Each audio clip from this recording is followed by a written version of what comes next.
Over 1 million people seek counseling every year, often for depression, anxiety, or relationship problems. Most people have no idea how to choose a counselor. What do you look for? I'm here to give you some advice. Much of it will surprise you. First of all, you're probably wondering who makes the best counselors: psychiatrists, psychologists, or social workers. The question as to who makes the best counselors was settled in the 1980s and quickly forgotten.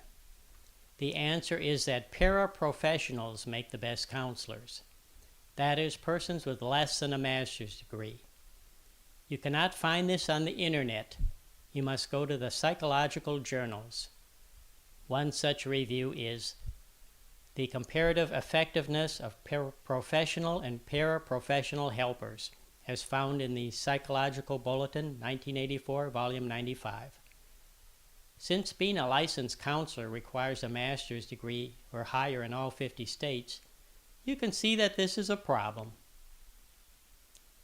People who have studied counseling say the following personal characteristics are found in good counselors: empathetic and compassionate, non-judgmental, a good listener, objective.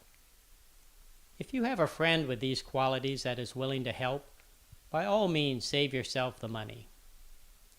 Clearly, the above qualities appear in a person long before college. I've never seen a psychology class called Empathy 1.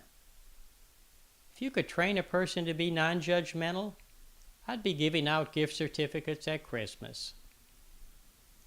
A good counselor listens and pays close attention to what you say. An objective person changes his or her opinion as new data comes in. Consequently, an objective person frequently admits to being wrong. Know someone like this? Neither do I. Being a scholar with publications or teaching experience does not make someone a good counselor. I should know. I have a PhD in psychology and 96 semester hours of psychology classes. Guess what? I am not a good counselor. I am a talker, not a listener. Teaching a talker to be a listener is like teaching an extrovert to be an introvert. It might be possible, but unlikely. I ran a program for chemical dependency. Fortunately, I found someone with a degree in recreation to do the counseling. This program received an award from the National Institute of Drug Abuse. Thinking you are a good counselor because you wrote a book on counseling is like thinking that because you wrote a screenplay, you should play the lead. Let's assume you need to pay someone for counseling. It is still possible you can find a good counselor who is certified. Without my help, you'd probably look for someone with experience. Unfortunately, you would be wrong. A Johns Hopkins review of 475 studies found that years of experience had no relationship with therapy outcome. This finding is easy to explain. You can only get better with feedback. When I worked at a psychiatric hospital, we sent out a comprehensive survey to a significant other for every patient admitted. A significant other could be a spouse, parent, employer, neighbor, or friend. Upon discharge, each patient filled out a form telling us what activities he or she found the most helpful to maintain good mental health. The patients were also allowed to make suggestions for improving our services. 1 month after discharge, and again in 6 months, we repeated the significant other survey. Furthermore, we looked at readmission rates. Without solid data, how could we ever improve our services? Without data, how would we have known that patients who leave against medical advice do as well as the others? Consequently, the first thing you should ask a potential counselor is for data showing client improvement. Of course, this will only get you blank stares. It is surprising that studies done by professional psychologists have found paraprofessionals to be the best counselors. However, it is a tragedy that educated people who have all had a course in statistics have little interest in measuring their effectiveness. Perhaps someday this will be a requirement for getting a counseling license. There are a small number of counselors who are behaviorists, but I personally could not find a single one in the metropolitan area where I live. If a counselor cannot show you a chart or graph, that person is not a behaviorist. Most tests to determine depression are essentially behavior checklists. They ask questions about sleep loss, weight changes, time spent on hobbies, sex drive, and suicidal thoughts. It'd be pretty easy for a counselor to use one of these tests to measure the improvement of depressed clients. You might ask a potential counselor, what type of clients are you best at helping? This question is primarily for excluding counselors who answer your question with a question, such as, what kind of a problem do you have? Clearly, these counselors either do not know their forte or are afraid of losing business. I personally would recommend a same-sex therapist. Keep in mind that counselors never lose their licenses for incompetence, only for seducing their clients. Let me sum up part 1. It is unlikely that you can find a good counselor by asking the right questions. Probably have to use eeny, meeny, miny, moe. The good news is that once you are in counseling, it is a lot easier to tell if you have chosen a winner. Here are some of the things a good counselor does. Explains the counseling process, refrains from giving advice, assigns homework, seeks consensual validation, develops exit criteria.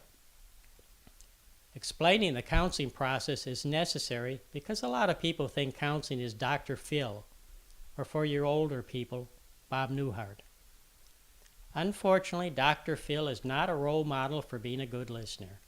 No one wants to watch an hour of television hearing Dr. Phil say things like, "Tell me more. How did that make you feel? And what else might you have done?" Confrontation is a rare tool in counseling. Your counselor should not only give you some idea as to what to expect, but will explain his or her orientation. I am talking about theoretical orientation. Most counselors are primarily cognitive. Some say behavioral, interpersonal, psychoanalytic, or eclectic. For those of you not familiar with the word eclectic, it means, I plan to wing it. The best counselors keep advice to a minimum, even if you ask for it. The primary reason for not giving advice is that advice shifts the responsibility from the client to the counselor. Whether the advice is successful or not, the counselor now gets the credit or the blame. By not giving advice, the responsibility for improvement stays with the client. There is a fine line between information and advice. Suppose a client asks a counselor, "Can you think of anything else I could do in this situation?" The counselor might mention an action, but without recommending it. Let me stress that not giving advice is a major difference between being a counselor and being a friend. Now, I know you would like to solve all your problems by spending 1 hour a week in counseling. This is unrealistic. Ideas discovered in counseling need to be tested. A good counselor is going to give you homework whether you like it or not. New behaviors need to be tried out and reported on. One of the most serious drawbacks to traditional counseling is the lack of consensual validation. Are you delusional, or are people really out to get you? The only way for a counselor to find out is to speak with someone who knows you.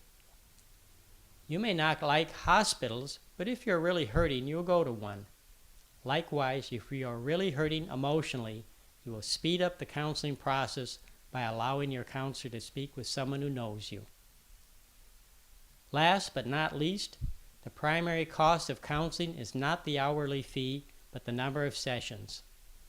Exit criteria tell you when the counseling is over. Without exit criteria, you'll be in counseling until you holler uncle or until your money runs out. After your problems are agreed upon and goals are set, you and your counselor should develop exit criteria. Of course, exit criteria can always be renegotiated should circumstances change. There you have it. If your counselor is empathetic, non-judgmental, a good listener, objective, and explains the counseling process, refrains from giving advice, assigns homework, seeks consensual validation, and develops exit criteria. You are a winner. You have a good counselor. Remember, it is your choice to seek another counselor if your counselor doesn't cut it. To learn more about counseling, I have a Kindle ebook titled Counseling, a Profession or a Trade, available for $2.99. Thank you for your time.